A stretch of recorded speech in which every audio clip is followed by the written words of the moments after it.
turabasuje mwese mukomeje kudukurikira kuri YouTube yacu yitwa Susuruka 7 TV twizere ko mukomeje kumererwa neza cyane. Nitwa Stasha Musabyimana. Kuri uyu munsi rero tugiye kubagezaho amakuru ari kuvugwa muri sport. Mutoza w'ikipe ya AS Muhanga Abdou Gatera Musa yavuze ko rwose ikipe ya Rayon Sport agomba kuyikura ku gikombe burundu igakurayo. Ni nyuma yuko harabakina na Rayon Sport kuri uyu wa gatatu, aho barakina umunsi wa 30 wa championnat wa Big Pro League. Ahubwo rero no mukino Rayon Sport irabikina nyuma yuko yanganyije n'ikipe ya APR igitego kimwe kuri kimwe mu mukino uheruka wabahuje muri rusange. Ibi yabivuze ubwo yarasoje imyitozo ya nyuma ubwo yiteguraga nyine ikipe ya Rayon Sport bagomba guhura, by'umwihariko we kagaragaza ko ngagomba gutsinda iyi kipe. Ni nyuma ko yavuze ko agomba kuba yakitwa neza kugira ngo atsinde ikipe ya Rayon Sport, asaba n'abasifuzi cyangwa se abashinzwe imisifurire kuba barasifura neza uyu mukino kugira ngo utsinda atsinde, utsindwa atsindwe, hasamenyekana umanuka ndetse n'ugomba kuguma mu cyiciro cya mbere muri rusange. Ikipe rero ya AS Muhanga iri ku mwanya wa nyuma n'amanota 28, aho rwose iyi kipe inafite imikino ikomeye cyane igomba gukina kugira ngo isoje iyi shampiyona. Harimo n'amakipe akomeye cyane, harimo umukino izakina, harimo umukino iri bukine kuri uyu wa gatatu aho ikina na Rayon Sport ndetse ikazakurikiza ikipe ya Al Hilal, igakina n'ikipe ya Kiyovu Sport, igakina n'Amagaju, igasoreza ku ikipe ya Marine. Ubwo rero nuko bihagaze, bigiye bitagenze neza, biragaragara ko iyi kipe ya AS Muhanga byanga byakunda igomba kuba yamanuka mu cyiciro cya kabiri. Rwose abanyamuhanga nabo bakongera bakasubira mu gahinda kenshi ko kuba badafite ekipe ikina mu cyiciro cya mbere mu Rwanda, by'umwihariko bakakira nk'amakipe akomeye harimo APR, Rayon Sport, ngo bakitwara neza muri rusange. Reka rero noneho tuongere tukumeze n'andi makuru kugenda avugaho komisiyo ishinzwe imisifurire mu Rwanda muri Ferwafa yateranye ku munsi wo ku itariki ya 4 Gicurasi umwaka wa 2026, aho bemeje ko umusifuzi Nsengiyumva Jean Paul wagaragaye akubita umukinnyi wa Mukura Victory Sport Mbonyamahoro Serge Umugeri agomba guhanishwa umwaka adasifura. Ubwo rero azamara umwaka adasifura. Iyi komisiyo rero ikaba yasabye n'umusifuzi wari uri mu wasifuye mu kibuga hagati nawe Remy Victoire Nshimiyimana, aho nawe rwose agomba guhagarikwa ibyumweru 5. Ku munsi wo ejo bundi hashize Mukura Victory Sport nibwo yanze gukora imyitozo, avuga ko rwose mu gihe hataratangwa ibisubizo by'ibyo byabereye kuri icyo kibuga ko batagomba gusubira mu myitozo. Ariko kuri ubu ngubu nyuma yuko batangaje ibyo bihano nibwo bagarutse mu myitozo, aho bitegura ikipe ya Polisi muri rusange. Ikinamenya kandi nuko nyine Mukura amanota nyine ntabwo yayagumanye kuko yaje gutsindwa ibitego 2-1 ndetse n'ikarita y'umutuku yahawe umukinnyi wayo ntabwo yegeze ikurwaho. Deka twerekeze rero no mu yandi makuru ari kuvugwa by'umwihariko mu mikino muri UEFA Champions League, aho ikipe ya Arsenal igitego cya Bukayo Saka ari nacyo nyine cyayifashije kuba yasezera Atletico Madrid muri kimwe cya kabiri cya UEFA Champions League, aho yabonye itike yo gukina finali ya Champions League. Ni finali yaherukagamo mu myaka 20 ishize, kuko iyi kipe yaherukaga ku mukino wa nyuma wa UEFA Champions League mu mwaka 2026, icyo gihe aho yatsinzwe n'ikipe FC Barcelona ibitego 2-1. Kuri ubu ngubu rero ikipe ya Arsenal yongeye gusubira mu mikino ya UEFA Champions League, aho yatsinze ikipe ya Atletico Madrid igitego 1-0.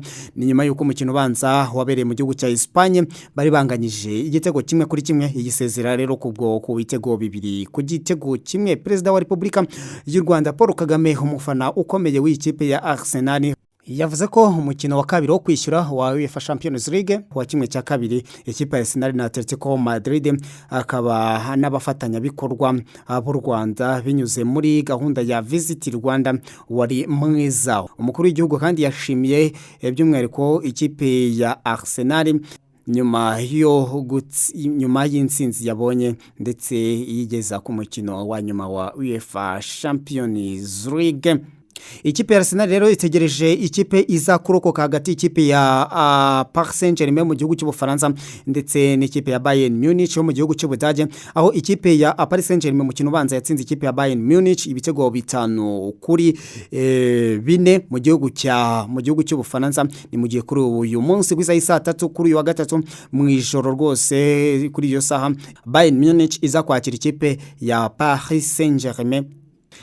Koreka dutegereze rero uko n'uyu mukino uza kugenda hakaboneka ikipe igomba gusanga ikipe ya Arsenal kuri finali.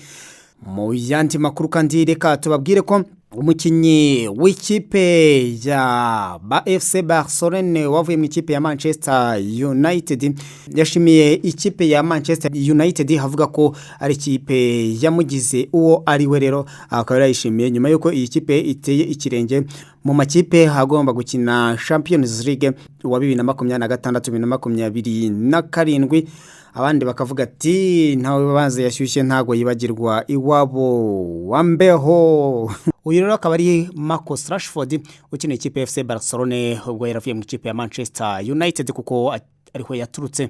Reka tunababwire ko kandi legend w'ikipe ya Real Madrid Toni Kroos yemeje ko atiteguye inshingano zo kuba umuyobozi ushinzwe ibikorwa bya siporo muri iyi kipe ya Real Madrid nka Real Madrid sporting director, nyamara benshi babimusabaga cyane, ahubwo ya Toni Kroos yavuze ko azakomeza kuba hafi y'ikipe ya Real Madrid nk'umujyanama wayo mwiza cyane aho bakeneye aho bafata ibyemezo runaka bigamije iterambere ry'ikipe, ngo azajya abaha ibitekerezo, inama n'inyunganizi kugira ngo ikipe nayo irusheho gutera imbere, ariko ngo ibyo kuyibera director rwose ati ibingibi rwose reka ati musigeho.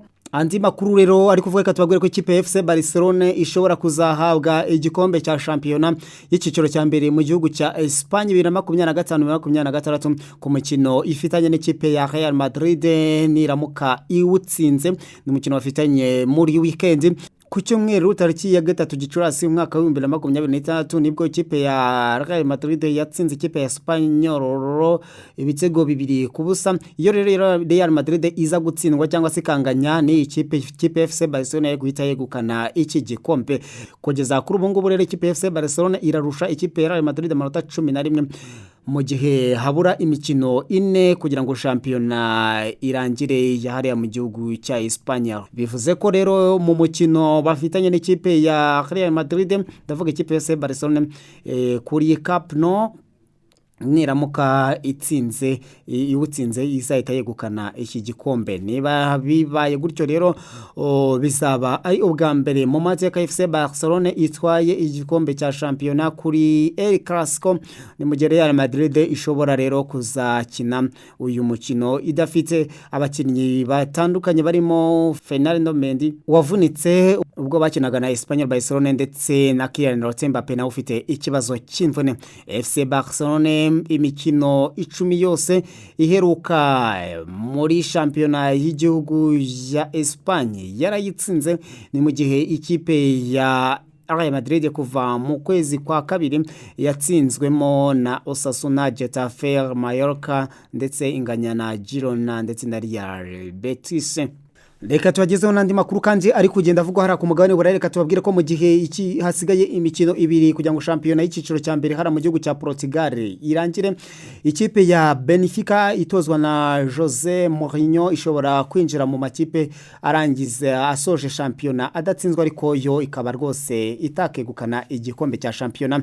Nubwo bimeze gutyo nkuko nari maze kubivuga, ikipe yari kuba yatwara igikombe cya 39 cya shampiyona, dore ko FC Porto yo yamaze kucyegukana. Ubwo rero ni mu gihe FC Porto yegukanye irusha ikipe ya Benfica amanota 9. FC Porto itozwa na André Villas-Boas wigeze gutoza ikipe ya Chelsea ndetse na Tottenham Hotspur yatsinzwe umukino umwe mu mikino 32 imaze gukina, naho Benfica itsindwa n'umukino n'umwe gusa, yanganyije inshuro 10. Urumva ko ni nyinshi cyane zatumye itakaza amanota menshi. Benfica itozwa na Jose Mourinho mu mikino isigaje ibiri igezakina n'ikipe ya Braga, noneho ikine n'ikipe ya Estoria Praia ku munsi wa nyuma wa shampiyona ya Portugal. Ikipe ya Benfica rero ishobora kwiyongera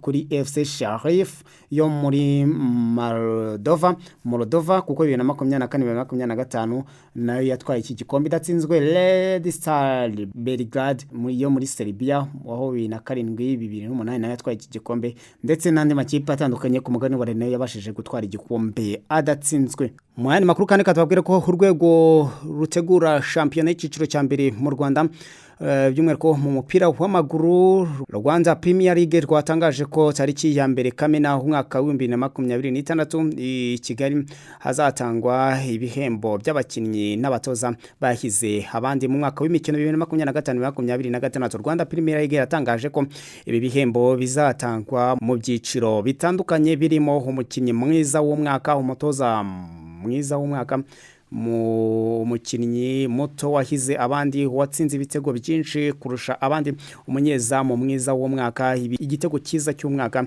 ndetse n'ikipe y'abakinnyi 11 bitwaye neza kurusha abandi mu mwaka w'imikino 2025-2026. Biteganyijwe ko ku nshuro ya mbere umukinnyi mwiza muri uyu mwaka azahabwa imodoka ifite agaciro ka miliyoni 15 z'amafaranga y'u Rwanda.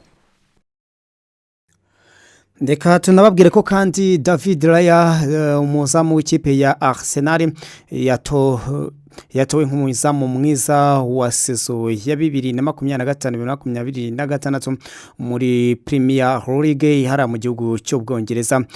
Ni inshuro ya gatatu rero uyu umusore yegukanye iki gihembo, dore ko yakegukanye 2023-2024 aho yakoze clean sheet 16, naho 2024-2025 akora clean sheet 13, 2025-2026 rero aho kabaho yarakoze clean sheet 17. Mu yanze makuru rero ntago twabura ko babwira nono n'ibindi bari kugenda bivugwa mu makuru asanzwe, by'umwihariko twerekeze muri Repubulika ya Demokarasi ya Kongo.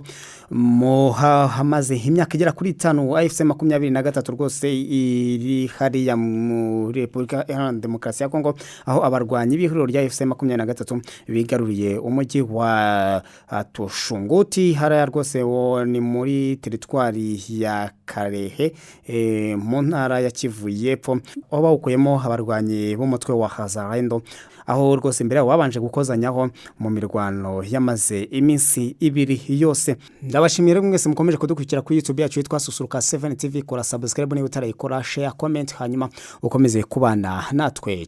Nitwa Estache Musabyimana. Ciao ciao.